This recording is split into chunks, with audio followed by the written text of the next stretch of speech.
Hey there, it's Dave with FlipperForce. I'm excited to announce we just launched our new BRRRR Analysis Settings, which you can use to set up all of your default analysis settings for each step of our BRRRR Analyzer calculator. So I've got our BRRRR Analyzer calculator open here. This is the tool that you can use to analyze your BRRRR deals.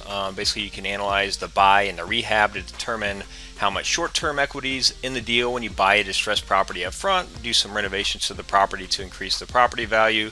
Then you've got your long-term rental income that you can use to determine how well the property is going to cash flow if you hold the property as a long-term rental. So as you're filling this out, we've obviously got a lot of steps in this process, and it'd be nice for you to set up your default analysis settings. That way some of this stuff is already pre-filled for you, so that way you can analyze your deals faster than ever. So you can see you can set up your rehab costs. You go over here to the fixed costs. You've got detailed buying costs, detailed holding costs, detailed selling costs, stuff like that. If you go over here to the rent and refinance tab, you can set up your rental income, your vacancy losses, your operating expenses, stuff like that. So there's obviously a lot of information that you need to set up to properly analyze a BRRRR deal, and so that's where our new BRRRR analysis settings come into play. It's basically an area where you can set up all of those default analysis settings up front, so that way you don't have to fill that information out every single time you analyze a new deal. So you can see it's broken down into the two different phases. You've got your buy and the rehab, and then you've got your long-term rental setup.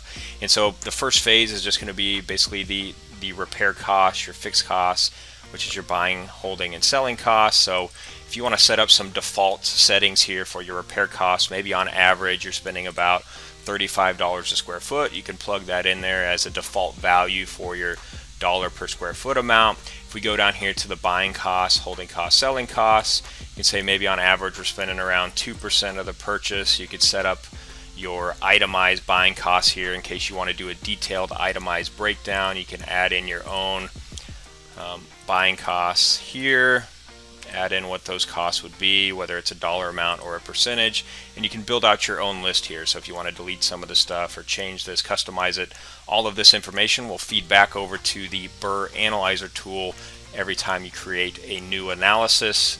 All these detailed amounts will be over here, so you'll save a whole bunch of time by setting up this stuff up front.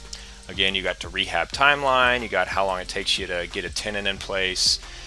Again, itemized holding costs here, where you can set up all of your detailed itemized holding costs that you might be paying for the property. And then the same thing with the selling costs, so maybe you'll spend around 8% on average. Or if you go the itemized route, again, you can set up your detailed list of itemized selling costs that you anticipate that you're going to run into on the property when you sell the property.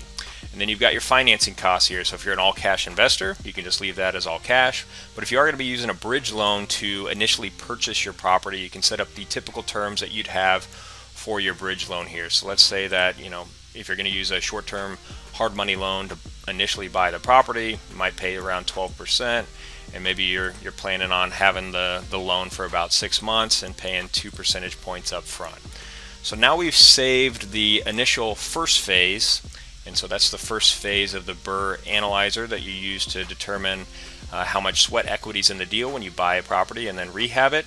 So let's move on to the second phase. So this is where we can set up all the long-term analysis settings here. So rental income, this might vary from property to property, so maybe you don't want to set this up initially, or maybe there's an average amount that you're typically getting in your market and you just want to plug that value in.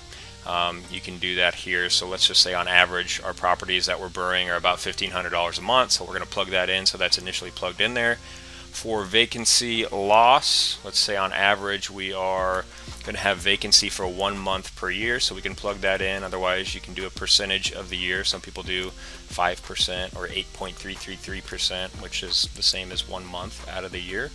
Now we can get down to operating expenses. So some people just like to use the 50% rule, so you can leave that plugged in at 50%. Or maybe you are 40% on operating expenses, so that can be kind of your quick rule of thumb that you can use to analyze your deals.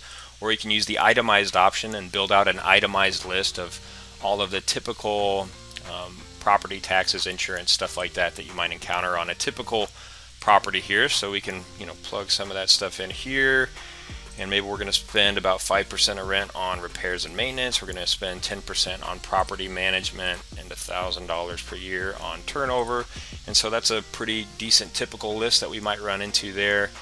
And let's say that we spend 5% on CapEx items per year. So now we've got all that stuff set up.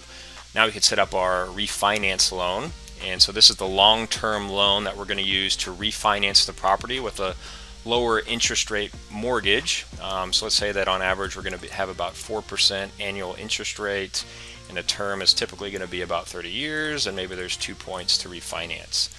And then you can also set up your future growth assumptions. So you've got future growth assumptions here of income growth of how much you can increase the rent. So let's say 3%, operating expenses, let's go 3%, and value growth, let's just go 3% there. So those might vary over time, but let's just plug in that, and that'll be the assumptions that we use for the future growth assumptions on the property. So now that we've set that up, whenever we create a new analysis here, all of that detailed information that we plugged into the calculator in our rental analysis settings are going to feed over to that BRRRR Analyzer tool. So let's add in a new project now. We've added in a completely new project. If we go over here to the BRRRR Analyzer tool, all of those pre-established values should feed over here. So if we go over here to our rehab section, you can see we've got $35 a square foot plugged in there. You can see it's pre-selected our 2% of purchase for the buying costs. We're using the detailed holding costs, the detailed selling costs. So it's already pre-selected those tabs and those settings for us. It's also pre-selected bridge loan. And then if we go down here, you'll see that our interest and our number of payments and points are already pre-built in there for us.